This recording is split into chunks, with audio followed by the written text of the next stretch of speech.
സംശയിക്കണ്ട, ത്യാഗരാജനെ പോലുള്ളവരെ കുറിച്ച് തന്നെയാ പറഞ്ഞത്.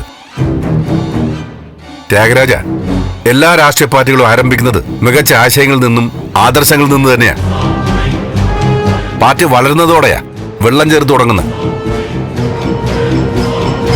പിന്നെ ന്യായീകരണക്കാർ വരും, വിട്ടുവീഴ്ചകളുണ്ടാവും.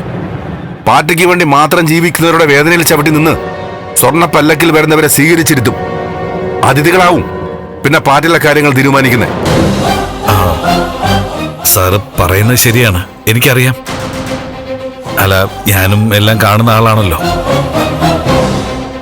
പക്ഷേ ഒരു കാര്യമുണ്ട് സാർ, ഈ ത്യാഗരാജനെ ആ കൂട്ടത്തിൽ ചേർക്കരുത്. അങ്ങനെ ആയിരുന്നെങ്കിൽ ഞാൻ സ്ഥാനാർത്ഥിയായി ദേവികയുടെ പേര് പറയില്ലായിരുന്നു. പ്രഭാ മാഡം മത്സരിക്കണമെന്ന് ആവശ്യപ്പെട്ടതും ഞാനാണ്. അരിയാഹാരം കഴിക്കുന്ന ആളാ ത്യാഗരാജ ഞാനും. ബോംബ് വെച്ച് തകർക്കാൻ നീ വന്നപ്പോ കത്തിച്ചാമ്പലാവാൻ നിന്നവരുടെ കൂട്ടത്തിൽ ഈ പറഞ്ഞ ദേവികയും പ്രഭയും ഒക്കെ ഇല്ലായിരുന്നോ? നീ എത്ര ഒലിപ്പിച്ച് കൂടെ നിന്നാലും നീ എന്റെ ശത്രുവാ. ഇതൊരു തെറ്റിദ്ധരുത്താനുള്ള അവസരമായിട്ട് കാണൂ സാർ. നിർത്തടാ സാർ,